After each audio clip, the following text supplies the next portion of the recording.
Goeiemôre geliefdes, dit is my voorreg om saam met u vanoggend die woord te bestudeer. Ek nooi vir u om saam met my te blaai na 1 Petrus 2. 1 Petrus 2 vanaf vers 1. Lê dan af alle boosheid en alle bedrog en geveinsdheid en afguns en alle kwaadpratery en verlang sterk soos pasgebore kindertjies na die onvervalste melk van die woord, dat julle daardeur kan opgroei. Tot sover. Liewe Here, dankie vir u woord vir ons vanoggend. Dankie, liewe Heer, dat dit vir ons moontlik is om dit te kan lees in ons eie taal.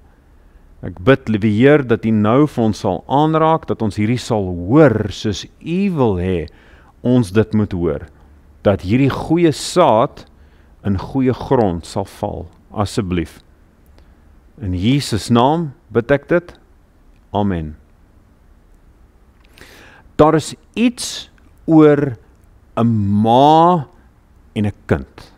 Iets besonders daaromtrent. Om te sien van hoe 'n ma pasgebore baba sal vashou en vertroetel. Die liefde wat daar is, die eenheid wat daar bestaan tussen die twee van hulle, alles hulle twee aparte wesens. Maar daar's 'n band tussen hulle wat onverbreekbaar is en is aandoenlik, aangrypend om dit te sien. En deel van daai sorg, daai band, is wanneer 'n ma haar kind soog. Om te soog is om vir die baba te sorg. En daar's iets wat juis besonder mooi is omtrent daai prentjie. 'n Ma wat haarself onttrek van die geselskap, van weg waar ander mense besig is om te praat, en sy trek 'n kombers hier so oor haar, en sy is besig om die kind te versorg, en daar so is vrede en vreugde wat by hulle te bespeer is.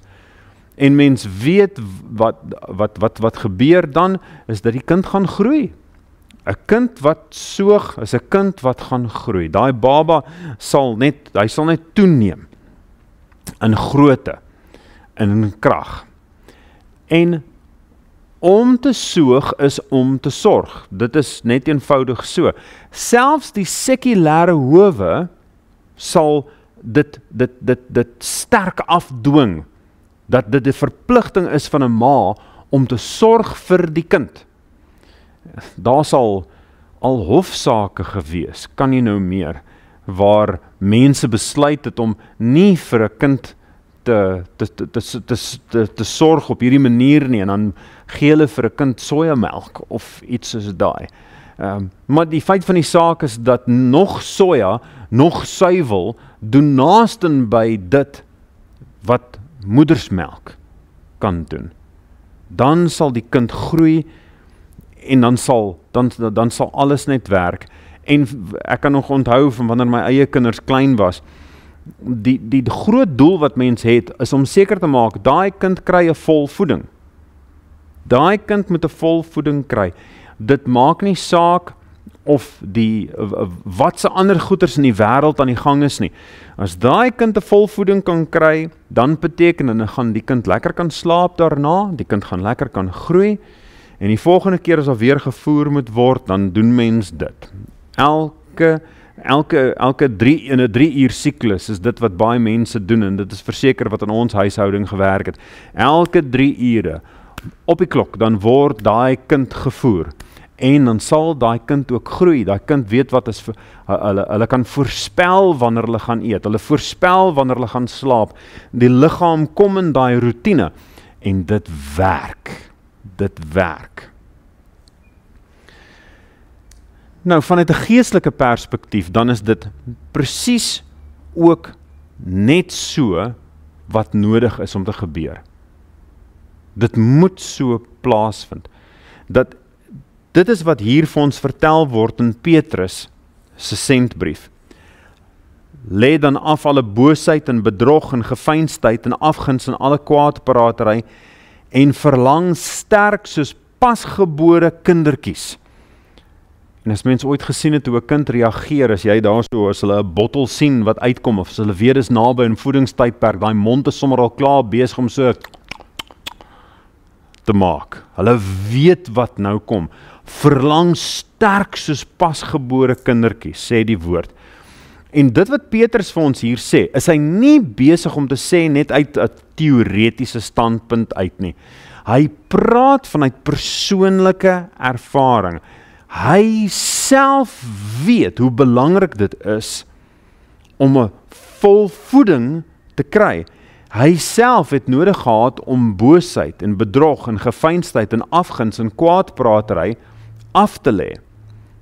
Kyk saam met my asseblief in vers 23, 1 Petrus 1 vers 23. Julle is wedergebore, nie uit verganklike saad nie, maar uit onverganklike, deur die lewende woord van God wat tot in ewigheid bly. So hy sê dat daai is hoe dit plaasgevind het. Wedergeboorte vind plaas met 'n interaksie met die woord.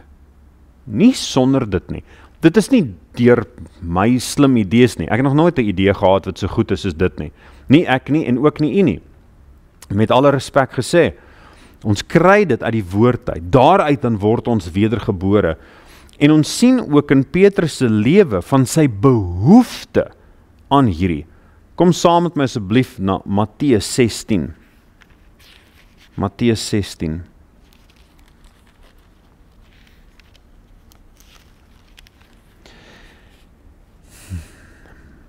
In Matteus 16 is daar 'n verstommende kontras wat ons hier bespeur. Matteus 16 vanaf vers 13 vra Jesus sy disippels: "Wie sê die mense dat ek die seun van die mens is?" Wie? En ons 'n verskillende reeks van idees en die een sê die en die ander een sê daai, maar Jesus sê vir hulle: "Maar julle, wie sê julle is ek?" En Simon Petrus antwoord en sê: "U is die Christus, die seun van die lewende God." En Jesus sê vir hom: "Salig is jy, Simon, seun van Jona, vlees en bloed het nie aan jou geopenbaar nie, maar my Vader wat in die hemele is." En hier sê hy hierdie streffende woorde: "Jy is Petrus, klein klip, en op hierdie rots, Petra, groot klip, sal ek my gemeente bou, en die poorte van die doderyk sal dit nie oorweldig nie." Nou daai beteken nie, so sommige mense dit wil hê, dat Petrus is die rots waarop alles staan. Nee, dit wat Jesus na verwys is dat daai belydenis is die rots waarop hy bou. Dat Jesus die seun van God is. Jesus Christus is die seun van God. Dit is die rots waarop die ganse kerk staan. Dit is wat al ons geloof op gegrond is. En Petrus kom met hierdie tevorendag soos wat die Here dit aan hom geopenbaar het. Treffende gedagte.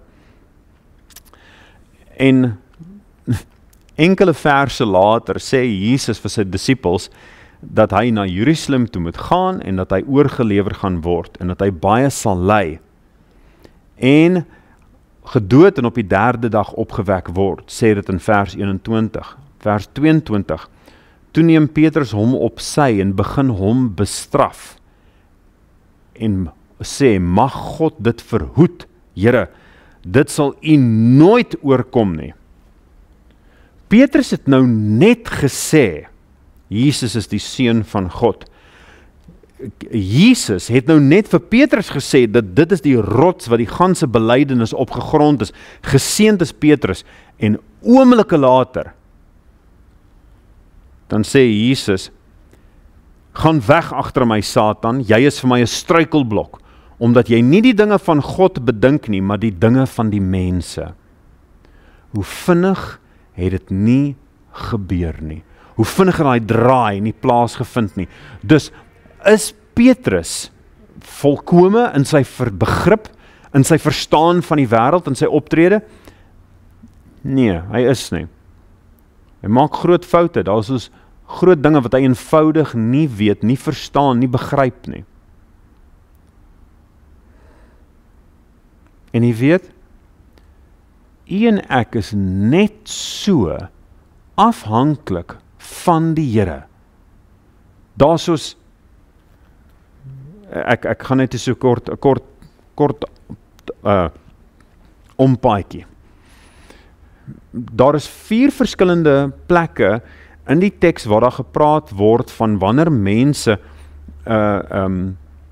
sterk beïnvloed word of andersins in besit is van die vyand. Net 4 in die Nuwe Testament. Die eerste een is volskaalse besetenheid, soos die besetenis van Gadara. Skree en hardloop rond en sny hulle self met klippe, terroriseer mense, heeltemal buite hulle self. Dis een. Die kind wat val in die vuur en goeds is dit. Dan kry mens die vrou, wat so krom getrek is, wat van gepraat word in die Lukas Evangelie, wat Jesus genees het, en toe hy vir haar herstel het, en wat sy weer normaal kan loop, toe sê Jesus, dan is dit nie reg dat sy op die Sabbat verlos word van hierdie band van die Satan, wat haar 18 jaar lank vasgehou het. So 1, volskaalse besetenheid, tweede een, fisiese siekte, en op Jesus se weergawe, dan is dit die invloed van die Satan. Die derde een is wanneer die Satan ingevaar het in Judas, en die ander een is hierdie geval, van waar Jesus vir Petrus sê, gaan weg agter my Satan, wyk. Hoekom? Want hy is besig om die dinge van mense te bedink en nie die dinge van God nie. Wie van ons is vatbaar vir dit? Almal. U is, ek is. Elke een van ons is. Elkeen van ons is vatbaar daarvoor, dat die vyand ons kan mislei, om die bos lei, ons laat dink primêr aan die goed van wat vir mense sin maak, dit wat ons reken 'n goeie uitkoms gaan hê, en glad nie oor die sake van God nie. Nou, hoe gaan ons hierdie regmaak? Want die behoefte dat ons dit regmaak is baie groot. Petrus self, as ons verder kan gaan met die verhaal van hom, hy verstaan in die besonder van hoe hy reggemaak moet word, want as ons kyk, net 10 hoofstukke later in Matteus 26, is daar 'n baie dramatiese gebeurtenis. Let wel, hier is dieselfde man wat Jesus gesê het, wyk, kom weg agter my Satan, want jy dink verkeerd, jy dink nie reg nie, en hier word Petrus gewaarsku in Matteus 26 vers 31, Jesus sê, julle sal almal in hierdie nag aanstoot neem aan my, daar is geskrywe, ek sal die herder slaan en die skape van die kudde sal verstrooi word. En Petrus sê daar so, nie ek nie, sal nie met my gebeur nie. Al hardloop almal weg, ek sal by u bly staan. En Jesus sê vir hom, voorwaar ek sê vir jou, in hierdie nag, voordat jy die haan gekraai het, sal jy my 3 maal verloon.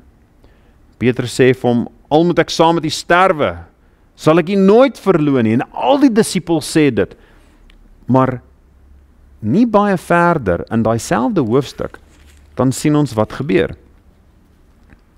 Almal het gevlug toe Jesus in gevange geneem is, almal is weg. Petrus het later toe gevolg, en toe kom hy, en hy staan hierso in die binneplaas van die paleis, en hier kom daar 'n meisie na hom toe, en sê, maar jy was saam met Jesus die Galileër. Ek lees in vers 70 van Matteus 26. Hy het dit voor almal ontken en gesê, ek weet nie wat jy sê nie.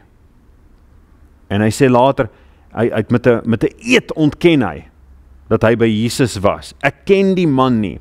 Vers 74, hy begin om homself te verwens en te sweer, ek ken die man nie. En net daar kraai die haan. En Petrus het die woord van Jesus onthou en hy het buitentoe gegaan en bitterlik geween. 'n moeilike vraag vir u en vir my.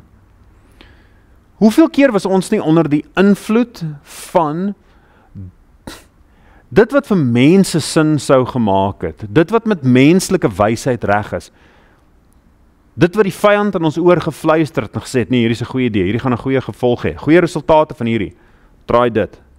Wie van ons was nog nie al daar nie? Ek weet verseker, ek was al daar. Ek is nie trots daarop nie.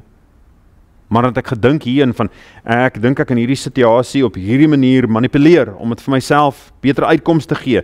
Ek dink van 'n menslike perspektief is hierdie reg. Ek dink van 'n menslike perspektief is hierdie die beste in almal van ons se belang. So dis nie te sê dat ons selfsugtig is vir daai betref, alleen. Ons is net mislei. Ons is net eenvoudig mislei. En in ander gevalle, wanneer het ons nie probeer om 'n plan te maak van een of ander beskrywing om onsself te beskerm, soos wat Petrus moes gedoen het. Wanneer het ons 'n situasie op 'n sekere manier probeer bestuur, omstandighede probeer vermy, iets op 'n sekere manier fraseer in 'n poging om onsself te beskerm. Ek dink almal van ons was al daar op een of ander stadium van die wedstryd. Dit is nie 'n lekker gedagte nie, dit is nie 'n mooi herinnering vir enigiemand nie. Maar dit is wat gebeur wanneer ons staat maak op ons eie indrukke, wanneer ons staat maak op ons eie kennis, wanneer ons staat maak op ons eie krag, en wanneer ons nie ons keuses, ons besluite rig volgens die woord wat vir ons gegee word nie. Daar is mense wat regtig gedink het dat dit 'n goeie idee was om vir hulle baba byvoorbeeld sojamelk te gee. Om een of ander rede het hulle gekies om nie, hulle het gekies om nie borsmelk te voer nie, hulle het gekies om nie ander formulemelk of iets soos daai te gee, hulle het gekies om sojamelk te gee. En die kind is dood. Die kind is dood, op tragiese wyse. En dit mag nie so wees nie. En wat het gebeur met daai mense? Skuldig bevind vir die hof. Die tragedie vir hulle om daai verlies te ly, maar die tragedie dat hulle so opgetree het.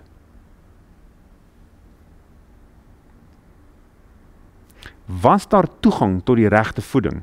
Ja, daar was. Ja, daar was. En die vraag is nou nie vir mense wat iewerster ver, iewerster oortreding begaan het nie. Ons stel nie regtig belang in mense daar ver iewers nie, een dag op 'n reendag nie. Nee, ons stel belang om dit wat hier vir ons, voor ons beskikbaar is. Wat is vir ons hier van toepassing?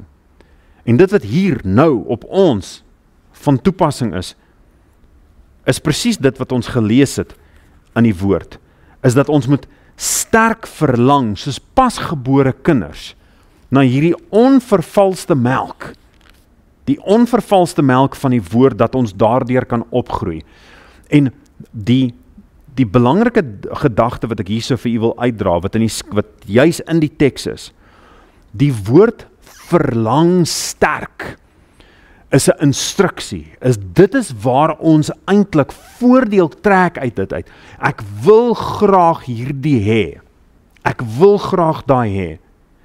En wat sal dan plaasvind? Dan sal daar groei plaasvind. Verlang sterk soos pasgebore kindertjies na die onvervalste melk van die woord, sodat julle daardeur kan opgroei.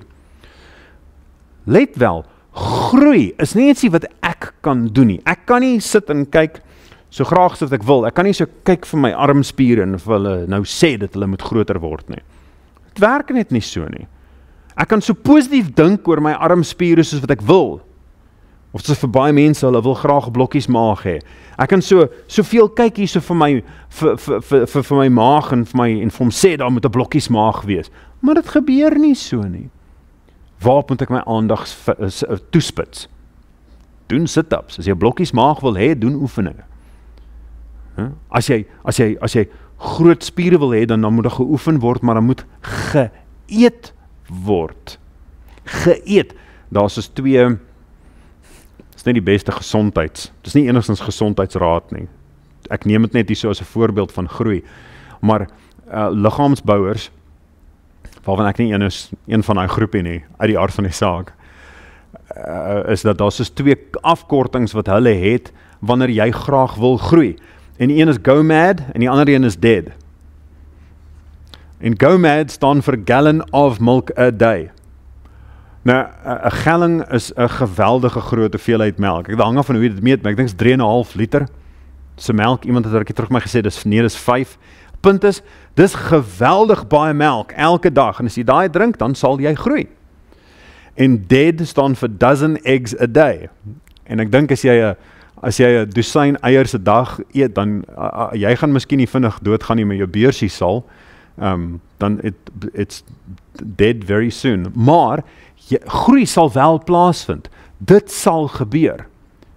En die klem vir ons is nie enigsins om te dink van ek sal so graag hierdie vlak van Christendom wil bereik. Ek wil so graag op hierdie punt wees in my lewe. Ek wil so graag hierdie goeders kan doen. Ek moet nie daar kyk nie. Die teks sê, verlang sterk na daai melk. Soek daarna. Vra na dit. Neem dit in. En die groei is ietsie wat dan mag plaasvind daarna. Dit kan dan gebeur, mits ek sterk verlang daarna. Maar ons kyk soveel keer na op die verkeerde plek, en dan soek mense kortpaaie. Hulle soek kortpaaie na rykdom, na fiksheid, na wat dit ook al mag wees. Daar is nie kortpaaie na geestelike groei nie. Daar is nie. Dis soos om 'n musiekinstrument te bemeester. Hoe lank moet 'n mens nie speel voordat jy eintlik 'n meester kan word daarvan? Hoe lank moet ons nie die woord lees totdat ons nie verstaan en werklik groei kan hê nie? Daar's nie kort pad verdien nie. Ek kan nie die tyd wat ek neem om Bybel in te neem kort maak nie. Probeer gerus, wanneer die volgende keer, as jy self 'n baba in die huis het, dan is dit 'n maklike eksperiment, en dit gaan nie 'n eksperiment wees wat lank duur nie. Probeer om van daai kind vinniger te voer. Kry vir daai kind meer kos vinniger in. Good luck. Sterkte met daai. Probeer om vir ma te sê, wat besig is om haar kind te soog, sê vir toe mamma, kom, opskit. Dit verhoog die druk so 'n klein bietjie. Druk net so 'n bietjie harder, laat dit net vinniger loop. Dit werk net nie so nie. Dit kom in die tempo wat dit kom. Maar wanneer dit kom, goeie groei volg op voldoende voeding. Gewaarborg. Dit sal groei en ons het dit nodig. Ons sien uit die lewe van Petrus, hy het 'n verkeerde persepsie gehad, al was hy naby aan die Here, hy het verkeerd verstaan, hy het verkeerde besluite geneem, hy het verkeerd gekies, en hy het die Here nodig gehad om hierdie te verander. Die skrywer van Hebreërs 4 vers 12 sê vir ons die volgende: die woord van God is lewend en kragtig en skerper as enige tweesnydende swaard en dring deur tot die skeiding van siel en gees en van gewrigte en murg en is 'n beoordelaar van die oorlegginge en gedagtes van die hart. Sal u nie graag wil hê dat die slegte oorlegginge, die slegte gedagtes van die hart eintlik verwyder moet word en vervang word met dit wat in die skrif vir ons gegee word, nuttig, voordelig, sodat ons kan groei? In Timoteus, dan sien ons die volgende, 2 Timoteus 3, vers 16. Die hele skrif is deur God ingegee en is nuttig tot lering, tot weerlegging, tot teregwysing, tot onderwysing in geregtigheid, sodat die mens van God volkome kan wees, vir elke goeie werk volkome toegerus. Dit wil sê, ek leer dit wat ek nie geweet het nie. Dis nuttig vir lering. Ek het nie dit geweet nie, hier weet ek het nou. Weerlegging, ek dog dis hoe dit werk, maar eintlik is dit nie so nie. Teregwysing, ek het so opgetree, maar nou leer ek, moet dit nie so doen nie. Onderwysing in geregtigheid, doen dit so. Dis wat die Bybel vir ons gee. Jy het nie hierdie geweet nie, nou weet jy dit. Daai is vals, gooi dit uit. Moenie so optree nie, doen dit eerder so. Ons gaan dit net leer uit die woord uit. En dan kan ons groei. Maar ek wil hierdie terugbring na die gedagte, na die moeder wat met haar kind is. Want dis die gelykenis wat Petrus spesifiek gebruik. Hy sê ons is pasgebore kindertjies en ons het die melk nodig. Eerste gedagte van daai, ons is weerloos, nes daai baba. Ons het nie die vermoë om voeding te kry op ons eie nie. Daar is niks vir ons beter as dit wat ons kan kry as van ons moeder nie. Ons moedersmelk is die beste. Ek is weerloos. Ek kan nie self nie, ek kan dit net van hier. Hoekom sal ek gaan soek op 'n ander plek? Goeie groei volg op voldoende voeding, so maak net seker dat jy kry voldoende voeding, want hierdie is die onvervalste melk van die woord. Afgesien daarvan dat ons heeltemal weerloos is, nie self kan staan, nie op ons eie manier kos kan kry nie, en dat hierdie die heel beste is, en laastens, dat ons sal groei, goeie groei, volg op voldoende voeding, is daar 'n ander aspek. En dis die gedeelte wat mense baie keer mis. 'n Ma stel haarself ook weerloos teenoor haar kind. Sy moet haarself ontbloot. Sy moet toelaat dat die kind hierso teen aan haar lê, en sy is heeltemal tot beskikking van die kind gestel. Sy kan nie ietsie anderster doen op daai punt nie. Niks anders. Haar volle aandag is gefestig op die kind. Haar lewenskrag gee sy vir die kind. En die kind sal dan groei, want goeie groei volg op voldoende voeding. Tot watter verstommende wyse het die Here nie homself blootgestel vir ons. Al die sonde wat ek gepleeg het, neem hy op homself, en Jesus was fisies blootgelê. Fisies was die klere van hom afgeskeur, en hy's geslaan met 'n sweep dat die bloed loop. Hang hy daarso, tussen hemel en aarde, verwerp deur die mense op aarde, te vol sonde vir die hemel, geen sonde van sy eie, al die sonde van my eie, hang hy daar, tussen hemel en aarde, blootgelê, weerloos, en hy gee sy lewenskrag vir my, vir u. En die rekord daarvan staan hier. Goeie groei volg op voldoende voeding. Mag ons dit onthou. Mag ons hierdie beeld onthou van 'n moeder met die kind. Jy kan die proses nie jaag nie. Die proses vat so lank soos wat die proses neem. Maar die proses het altyd 'n goeie uitkoms. Altyd. Gewaarborg. Daar is geen tekort aan dit wat ons hieruit kan leer nie. Daar is geen tekort van omstandighede waaruit hierdie van toepassing is nie. Dink net hier aan die weerstand vir siekte wat moedersmelk bied. As 'n sonder biesmelk, sonder daai, dan is 'n kind se immuunstelsel net stikkend, en sonder hierdie, dan is ons weerloos. Ons is verlore, vatbaar vir al hierdie siektes, vir gedagte siektes wat daar so ronddwaal, hierdie waninligting. Jesus het homself ten volle vir ons gegee. Die rekord daarvan is hier geskrywe. Mag ons alle boosheid en bedrog en geveinsdheid en afguns en alle kwaadpratery laat vaar, laat staan. Laat ons verlang sterk, soos pasgebore kinders, na die onvervalste melk van hierdie woord, dat ons daardeur kan opgroei, tot sy eer.